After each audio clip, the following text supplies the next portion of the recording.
Article 575, Madame Marie-Noëlle Lienemann.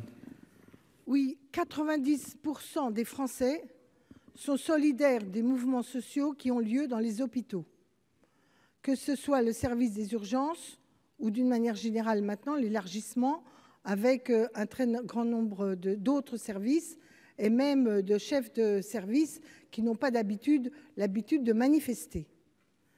Parce que les Français savent pertinemment que notre hôpital est en train de mourir de cette rigueur budgétaire aveugle qui s'est accumulée au cours du temps. Et le temps serait donc venu d'avoir un véritable plan de rattrapage. Aucune des mesures qui ont été prises depuis l'arrivée de ce gouvernement n'a été à la hauteur et en tout cas adaptée à l'ampleur de la crise.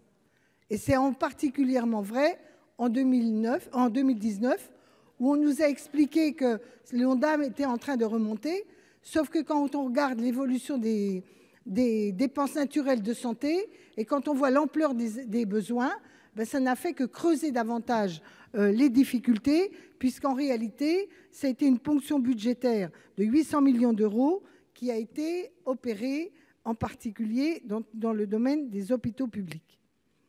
Et nous voyons maintenant que la question des urgences devient cruciale et les annonces du gouvernement ne règlent strictement rien. Crucial parce qu'on a besoin d'argent pour investir, on a besoin d'argent pour recruter et on a besoin d'argent pour revaloriser les conditions de travail et surtout de salaire d'une partie de ces agents dont je rappelle que même quand des postes se libèrent, on ne trouve pas forcément les compétences mobilisées au regard de la difficulté de la tâche.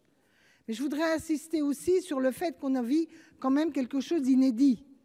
On ferme un hôpital public et on le met aux enchères parce qu'on ne lui a pas donné les moyens de fonctionner et on le met aux enchères pour des offres éventuellement privées. C'est le cas de ce qui se passe près d'Angers où pour la première fois dans notre histoire, on s'apprête à faire basculer un hôpital public dans le privé. Soit il est, entre guillemets, utile et équilibrable, et dans ce cas-là, il doit rester public. Je ne vois pas par quel miracle le fait qu'il se devienne privé réglerait les problèmes, si ce n'est qu'on n'a pas donné des dotations budgétaires suffisantes à cet hôpital. Alors il y a à l'heure actuelle, semble-t-il, 2 offres qui ont été faites à l'agence de santé, une qui a été faite avec les mutuelles et le CHU d'Angers. J'espère qu'à minima, ce pôle qui est plus public et d'économie sociale pourrait être entendu.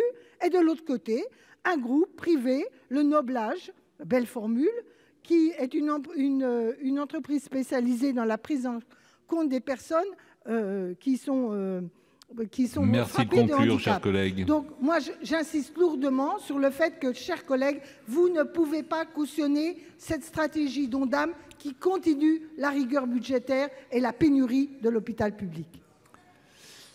Merci.